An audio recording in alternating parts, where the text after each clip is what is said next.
In this video, I'm going to show you all the projects that we are going to develop in this course. Each of these projects already has a video where you can see all the functionality for that specific project. They are enabled so you can watch for free. So once you finish watching this video, I recommend that you continue watching the other videos. So one of the projects is this perfect cocktail. You can see we can search cocktails by name. So for example, you can add tequila right here and make a search for cocktails. And this is going to display an image, the cocktail name, the instructions how to prepare this, and also the ingredients.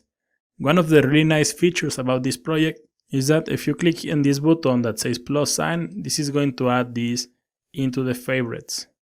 And also if you click here, this is going to remove the recipe from favorites. So let's click here and let's open my favorites. And you can see we have two items into favorites. From here you can view the recipe or the other one, or you can also remove this. So I'm gonna close this. And you can see we have all the other recipes. We're gonna consume a REST API. I'm gonna show you how to do something like this. If we make another search, we're gonna search for vodka. This is going to return other drinks that match this name. And again, you can click here and this is going to add this into the favorites. So now we have three different items. You can also search by ingredients. So for example, if you make a search here for vodka again, this is going to retrieve all the drinks that have vodka as an ingredient. And you can click here and this is going to display the recipe. Or click here and this is going to retrieve this specific recipe. I'm going to show you how to do everything. And again, you can click here and this is going to save this into favorites. So you can click here and you will have that recipe into your favorites. So you can prepare this or save this for later. And here on the top, you can also make a search by category. You can select by a category, or you can also filter by alcoholic or non-alcoholic drinks. So let's review another project. This one is the weekly budget app. So for example, you define a budget for the week, 500. And then for example, you start adding expenses. So let's add transportation and let's add 150. Click here on add and you can see we have the list of expenses. And also we have the budget, and the remaining budget is going to be print also. If you continue adding more expenses, let's say that you add food and then you add, for example, 120 in the amount, click here on add. You can see we have added right here. And then the form is going to be reset and you can see that the remaining budget, the color was green, now is in the color yellow. This means that we have spent at least 50% of the budget. So let's say that you continue adding more. Let's say that we have some other expenses and we add 100 right here and we're gonna add the expense. You can see that we have left 130. Let's continue adding more. Let's add a book. And let's say that we spend 50 on a book. Click here on add. And now you can see remaining budget now is in the color red. This means that we already have spent 75% of the weekly budget. So let's review another project. You can see here we have this shopping cart.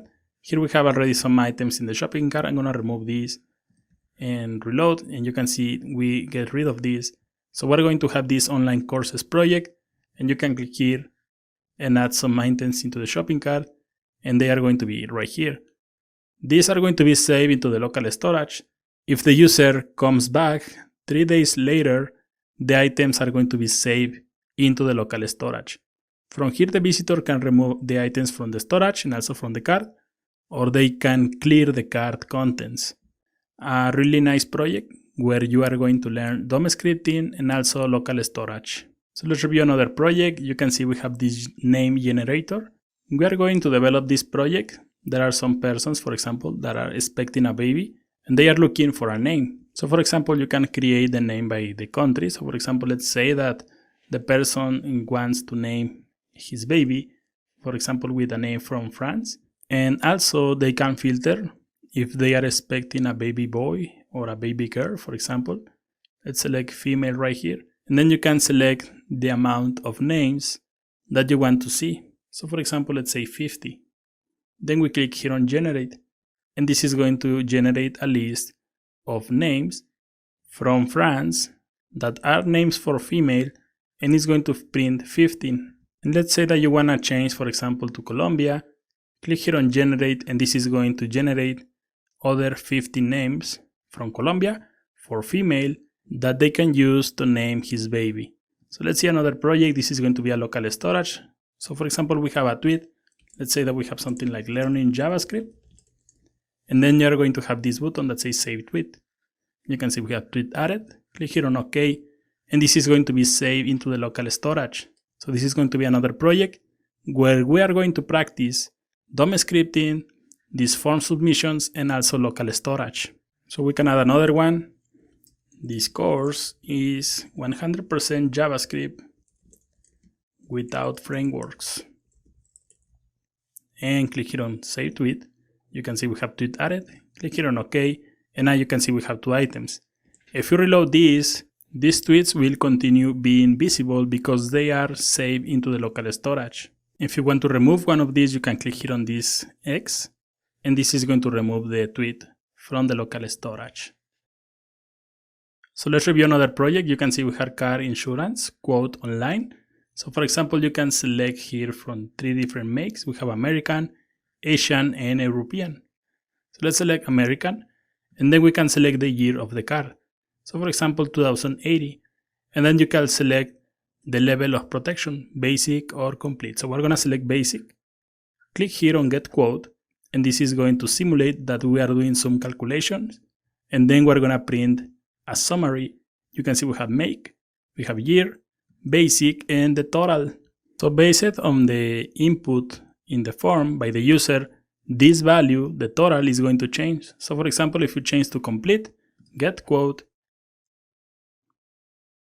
and this is going to print a different value because we have the complete level of protection. And also this total is calculated by the year. So for example, if you add 2000 right here and you click here on get quote, the price is going to be lower. And also the make, for example, Asian is going to be cheaper.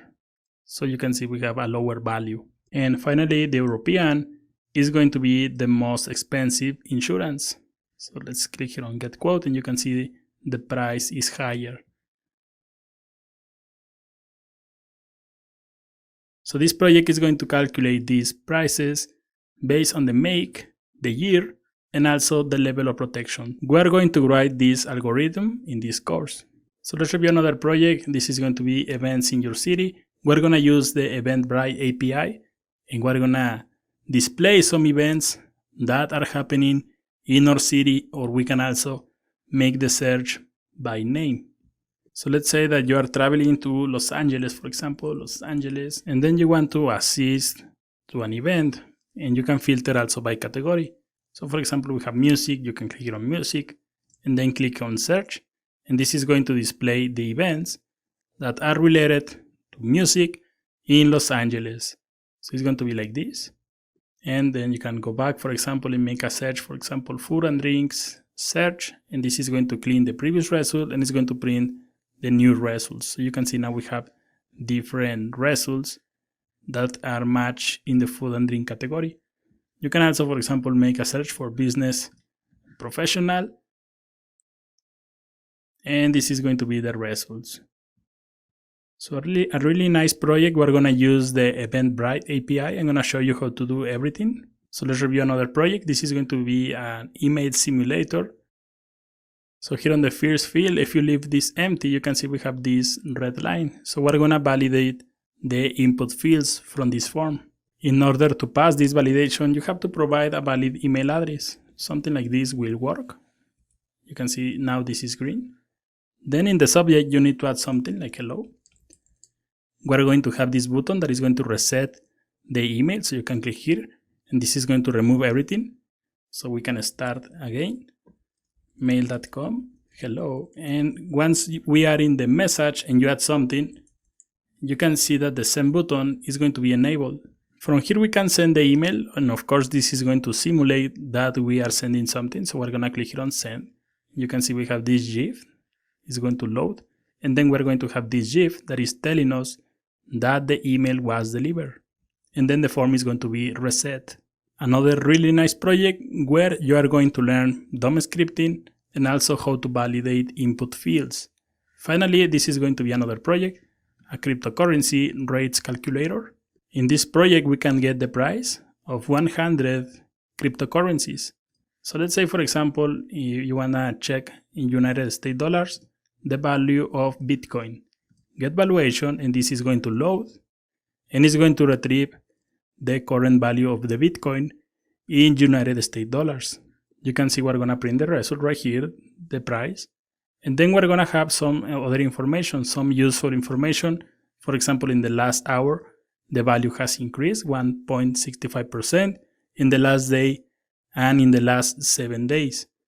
And if we want to change, for example, to euro, get valuation, this is going to make another calculation and it's going to return the current value. We're going to use a REST API that is going to print real-time values. So these are the projects for this course. You can also view the projects individually. I have enabled those videos. In those videos, I'm going to show you the projects in greater detail. So for me, the best way to learn is building projects, and you can see we're going to build all of these. So hopefully this sounds interesting, and see you in the course. In this video, we're going to see the course structure. So we're going to start from the fundamentals. Here you are going to learn the basics of the language in JavaScript, data types, functions, local storage, arrays, objects, control structures, iterators, and more. Here you are going to learn the basics of the language, the syntax, reserved keywords, how to create variables, strings, and other important topics that you need to learn before start working with the language. Then once we finish the fundamentals, we are going to start working with the DOM scripting. How to create, how to modify, read and remove HTML elements. Everything is going to be part of the DOM scripting. Next, we're going to build some projects. We're going to put in practice what we have learned in the fundamentals and DOM scripting with some projects. Then we're moving to a more intermediate and advanced topics, such as classes, prototypes, generators, arrow functions, iterators, sets, maps, AJAX, fetch API, promises, callbacks, async await. Everything is going to be covered in this course. Then we're gonna see what is asynchronous JavaScript. You are going to learn how to read and work with REST APIs, and we're gonna build some other projects. These projects will contain everything we have learned in this course, so they are going to be more complete than the first ones. So let's review some of the projects included with this course. We're gonna create a simple simulate email, a shopping cart, a name generator API, display events from the Eventbrite API, a weekly budget app, a cryptocurrency rates API, fetch API, save into local storage, car insurance quotation, and we're gonna develop a lot of different examples. We're gonna master the fundamentals, and then we're gonna start building projects. We're gonna continue learning more intermediate and advanced topics, and we're gonna continue building more projects. For me, the best way to learn is to build projects, and I have prepared several different examples using different techniques so you can become an expert in JavaScript. So let's see the JavaScript ecosystem. Chances are, if you are taking this course, is that you have here any of these terms that we have in the screen. TypeScript, Vue.js, Angular, Node.js, ECMAscript 6, ECMAscript 7, ECMAscript 8. Chances are that you have already written more jQuery code than JavaScript code. And there is no problem with something like that. But maybe you have here, at least once, any of these terms. So first, let's see what is ECMAscript. It was created to standardize JavaScript. Browsers use ECMAscript to interpret JavaScript code. ECMAscript provides the rules, the details, and the guidelines that a scripting language must contain to be considered part of ECMAscript. So let's continue. Let's see, for example, the ECMAscript versions. In 2011, ECMAscript 5.1 was released. This is the actual version. It's fully supported by the browsers, but it's a little outdated. Then we have ECMAscript 2015, which is referred also as ECMAscript 6 or ES6. This is the newest standard, partial support by the browsers, new functions were added, while others become deprecated. Some functions must be transpiled with tools like Babel in order to work with all the browsers. So this is going to be like compiling to an older version of JavaScript. So there is also ECMAscript 2016, which is ECMAscript 7. It added only a few functions. Then we have ECMAscript 2017, which is ECMAscript 8. And it added also new functions. The most important is async await, which you are going to learn in this course also. And there is also another version that is called ESNext. And this is the development version. And most of the functions are proposals. Something important about ESNext is that this version is never released because it always refers to the development version. So in this course, you are going to learn ECMAscript 6, ECMAscript 7, and ECMAscript 8. Together, these are modern JavaScript. So JavaScript is a scripting language that follows the ECMAscript specification. JavaScript is the language where we develop and program, while ECMAscript is the guidelines and the specifications that JavaScript must follow. And chances are that you are taking this course, this JavaScript course, because you want to learn a JavaScript framework. Some frameworks like Angular, React, or Vue.js, among others, are front-end frameworks designed to be used with web applications or highly interactive websites to simplify common tasks and improve the performance. Chances are that you also are looking to learn Node.js. And Node.js is a platform that is built on JavaScript. It's used to run advanced operations and applications on servers, such as querying a database, authenticate users, and others. And finally, NPM is a JavaScript package manager with a lot of open source projects and libraries, and NPM is part of Node.js. So let's review the development environment that we're going to need to continue working with this course. I recommend that you install Google Chrome. In my opinion, Google Chrome is the best browser when you are working with JavaScript. Of course, if you are already comfortable using Edge or Firefox, you can continue working with those browsers. But I'm going to be using Chrome for the rest of the course. And also we're going to need a text editor. And Atom is a really great editor. Sublime Text also in brackets. But in my opinion, when you're working with JavaScript, the best text editor that you will find is Visual Studio Code. Visual Studio Code is free. Visual Studio Code is available in Windows, Mac, and Linux, so I think it's a great option to use Visual Studio Code. So I have already installed Visual Studio Code, and when you install Visual Studio Code, you will find a menu like this on the left. Click on this icon, the last one, and from here you can install new extensions, something really similar that you will find in Sublime Text, or also something really similar that you will find on Atom. So for example, from here you can see that I have already installed some of the extensions, and I'm going to close this. So here are the extensions that I recommend that you install. So first we're gonna need a server, and in my opinion, Live Server is the best extension that you will find in Visual Studio Code. This is going to create a server and has some really nice features. We're gonna take a look at this in just a little. Then also I recommend this one, JavaScript ES6 code snippets. This is also a really nice extension This extension is going to offer some nice snippets. If you scroll a little, you will find some of the snippets here on the bottom, but also you will find, or it will offer, some nice code auto-completion. So in my opinion, these are the most important. Here I have HTML5 snippets, and also if you want, you can install this bracket pair colorizer. This is going to highlight, for example, the braces, the curly braces, or the square brackets.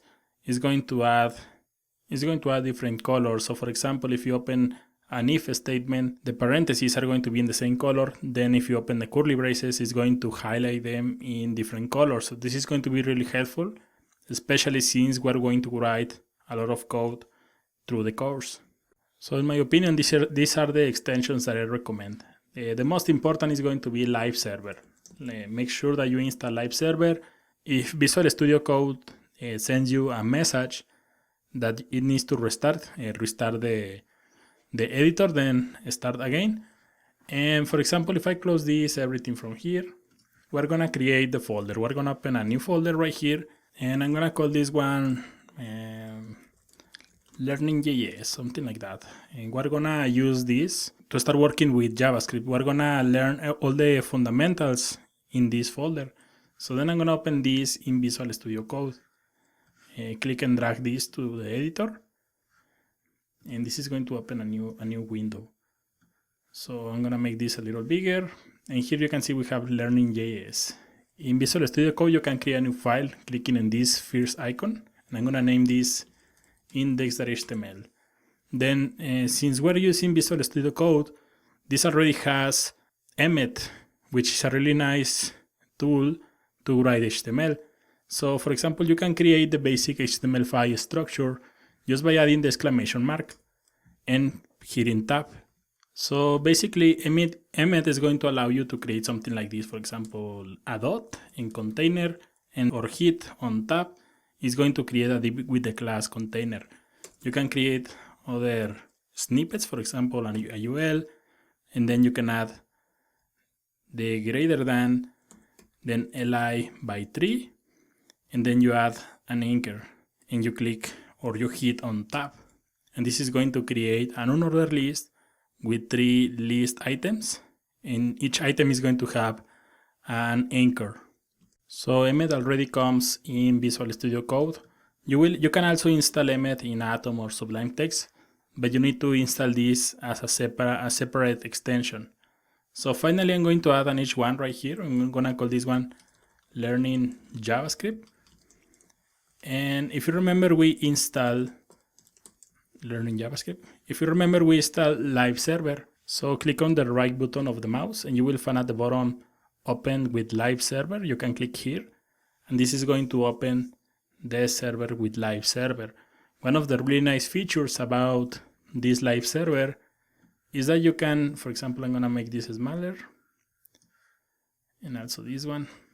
You will find this live reload feature. So for example, if I add something like p, hello, and save, you don't have to reload the browser. It's going to detect these changes, and it's going to reload automatically. And this is going to be really nice. So this is going to be the server already running. You can see the URL or the IP is really similar to the local host. So let's say that you finish working in this day. Here on the bottom, you will find this port, and you can click here, and this is going to stop the server from running. And let's say that in the next day, you decide that you want to continue working. There are 2 ways to launch the server. You can right click on the mouse and click on Open with Live Server, or also here on the bottom you will find this button that says Go Live. If you click here, this is going to open another window with the current server. So this is how you stop and run the local server. And the local server is going to be really helpful when we are working with, especially with AJAX and the Fetch API. So I really recommend that you install a local server like this. There are other servers for Sublime Text and Atom. And also Brackets has its own server, just in the case that you decide to work with one of those editors. So I'm gonna remove this hello. I'm gonna remove also this H1. So in the next video, we're gonna write our first JavaScript program. So see you in the next video. So before we start writing our first JavaScript program, I'm gonna move this to the right. And something like this. And also I'm gonna move the browser over here. I'm gonna make some space so we can see the code, and also we can see the browser in the same window. So if you don't have any experience with JavaScript, I'm gonna show you a quick example of something that can be done in JavaScript but cannot be done in HTML by itself. For example, I'm gonna create a div with the ID welcome. Then all the code that you write in JavaScript is going to be added inside a tag called script, and close the script. So this is going to be really similar if you already have experience working with CSS. In CSS you declare the styles like this. In the case of JavaScript, it's going to be in the script tag. So then I'm going to add something like name. We're gonna add let. You don't have to worry at the moment to understand what is exactly let. We're building the first program in JavaScript, and we're gonna add let name is going to be equal to prompt, and we're gonna ask the visitor what is your name. And if you save this, you can see that we have this window, and this is asking us what is your name. So the prompt function that we have here is going to print this.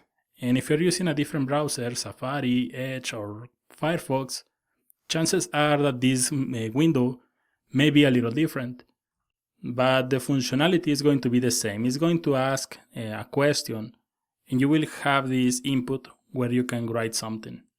So everything that you type here is going to be added into this function.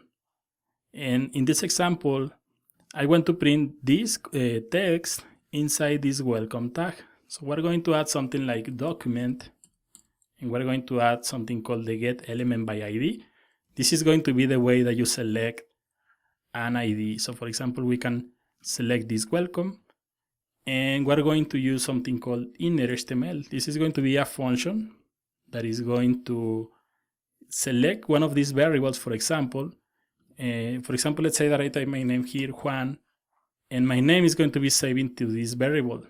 The way that you take these variables and you insert these variables into HTML, in JavaScript is going to be using the function inner HTML. So finally, I'm going to add inner HTML equals to name. So this way, we are grabbing the value that we're inserting into the prompt, into the variable called name, and then we're inserting this into the div with the ID welcome. So let's reload this, and I'm going to add Juan, and you can see that we have Juan into the HTML. We can make this example a little better. I'm going to select this, and I'm going to click on Shift Tab to make this a little to the left. And right here I'm going to add single quotes, welcome, and right here I'm going to add a plus sign, and I'm going to add something like this. So save this, and I'm going to add my name, Juan, and you can see we have welcome, Juan. If you already have experience working with JavaScript, this may look like a silly example, but this is something where JavaScript is really good, adding interaction to our websites. So this is something that cannot be done just by adding HTML or CSS. You will need JavaScript to add this level of interaction. So before we finish, I'm going to create a new file. Normally you will host your JavaScript code into the ROM file. So for example, I'm going to call this one app.js. JS is going to be the extension to save JavaScript code. When you have an style sheet, you save this in .css. When you are working with HTML, you save this as .html.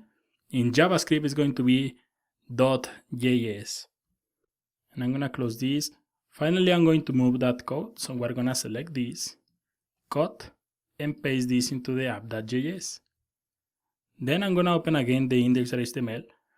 And right here before the closing or this greater than character, I'm going to add src. Then we're going to add equals, double quotes or single quotes, and I'm going to add app.js. So this is going to be the way that you link your JavaScript file into your HTML. So then I'm gonna remove the space that we have here, save this, save the app.js, and you can see, for example, if I have my name here, Juan, everything is going to work as expected. So in the next video, we're gonna continue working. We're gonna take a look at the Chrome console. The Chrome console is going to be really helpful when we are working with JavaScript. So let's continue in the next video. In this video, under resources, you will find these snippets, modern.js. If you open this file, it's going to contain all the code that I'm using in this course. So once you decompress this, open the folder and click here on index.html. And basically this is going to be all the code that I'm using in this course. So of course, this is the code. When we are working with JavaScript, I'm going to explain what this is doing. But this is in case that you're running into any trouble. If you have a syntax error, a typo, or something doesn't work as expected, you can refer to these code snippets and you will find the right code. And they are using the same name as we have in Udemy. So hopefully you find this helpful. And remember, if you have any trouble with the code, you can also send a message in the Udemy panel. So in this video, we're gonna review the Chrome console. I'm gonna remove the code from the previous video, and I'm gonna make this a little bigger. And I'm gonna right click, and you open the Chrome console just by clicking right click here on inspect. And I'm gonna move this to the bottom. And from here you can select console. One of the nice features is that you can rearrange this. You can add this, for example, in the first as the first item in the menu. And I'm gonna close this. I'm gonna show you another way that you can open the console. You can click here on the top, View, Developer, and you will find the Developer Tools and JavaScript console. So this is going to open also the console. The console is going to be really helpful when you have some trouble with your code. In the console, it's going to print an error or something. Also, you can use this to check if a value exists, or you can send values from your JavaScript files to the console. Let's review those in this video. So let's start working, and we're gonna test the following commands. If you remember, in the previous videos, we use a function called prompt. We can use prompt right here. Inside quotes, we're going to add what's your name. And I'm gonna add this double quotes, single quotes right here. And I'm gonna add what's your name. You can click on enter and you can see this is going to execute. This command is going to print the prompt right here. So in the console you can practice your code. So for example, let's say that you can add something like 2 plus 2. You can see it's going to print 4. And 3 minus 1, it's going to print 2. 4 times 4 is going to print 16. So any JavaScript code is going to work in the console just fine. You can click here on this icon. This is going to clear the console. And then, for example, you can also add document. If you remember in the previous example, I added this document. But what is exactly the document, right? You can click here on enter and you can see we have document right here. You can click here on the triangle and you can see that we have the same HTML that we have here on the index.html file.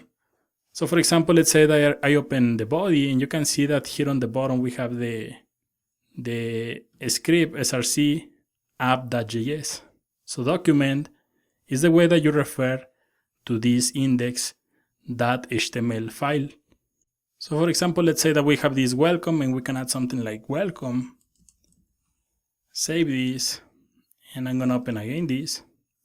And from here on the console, you can add something like document, query selector, and then I'm going to add, well, I'm going to change this to get element by ID. This is the one that we already saw. And of course, we're going to explain this in greater detail in upcoming videos. You can enter this and you can see that we have div ID, welcome, and welcome. So for example, you can test if your code is working here on the console and check if an element exists on your HTML files But normally you will send the information from your files to the console, and I'm going to show you how. Let's open the app.js, and right here I'm going to add console.log, and I'm going to add hello. Save this, and you can see that we have in the console hello. So this is going to be really helpful when you are working with JavaScript code to check that you are sending the right values right here. So for example, I'm going to remove this. You can send also a number, 20 for example, or 987, and you can check that this value is working as expected. So the console log command is going to be really helpful. You can also send out other values such as true or false or things like that. So let's see, for example, let's create a variable. Create a variable and send the values in the console. So for example, let's say that we create a variable called learning. It's going to be equals to learning JavaScript, and I'm gonna send this learning variable to the console. I'm going to add console.log, and then we send the variable learning. Save this, and you can see that we have learning JavaScript into the console. So this is a nice way that you can check that your variables are holding the correct data. I'm gonna remove this. You can also send arrays to the console or through the console.log, and I'm gonna add square brackets 1, 2, 3. Save this, and you can see here on the console we have this 1, 2, 3. You can click here on this triangle, and you can see that we have an array. And of course, we're gonna cover arrays and methods in greater detail. So for example, this is console.log. You have other options. So for example, you have console.table. And here on console.table, you can add, for example, 1, 2, 3 again. Save this, and this is going to print the values in a table. You can also remove these contents. And let's add a message here, for example, oops, something went wrong. And you can add something like console.error in this case. And it's going to print this as an error. Something, if you already have experience, for example, with jQuery or React, they use these kind of messages when you did something wrong. So for example, we can copy this error that we have and create several copies. Save this. You can see that we have several errors, and you can clear this just by clicking in this icon, or you can also type console.clear, and this is going to clear the console. You can see we have console was cleared. So this is a really nice handy function that you can use. Also, you can send warnings to the console.warn, and you can add something like a warning. Something like that is going to be printed in a yellow color. So you have log, you have error, you have warn, you have different options that you can use. So for example, there is another one that is really handy. For example, I'm going to remove this. Right here on the top, I'm going to add console.time, and I'm going to call this one test. Here at the bottom, I'm going to add console.time again, and I'm going to add time end. And I'm going to add again the name test. Save this, and you can see that we have the time that this code take to execute. So this is basically the console. You can send any values from your JavaScript file just by using console.log or another messages, as we already saw. So for example, let's say you can also send console.log 2 + 2, and it's going to print this value. So you can always check the status of your code, that everything is working, and check, for example, the values that you have when your code is executing just by using the console. So in the next video, we're gonna take a look at how to create variables in JavaScript. So let's continue working in the next video.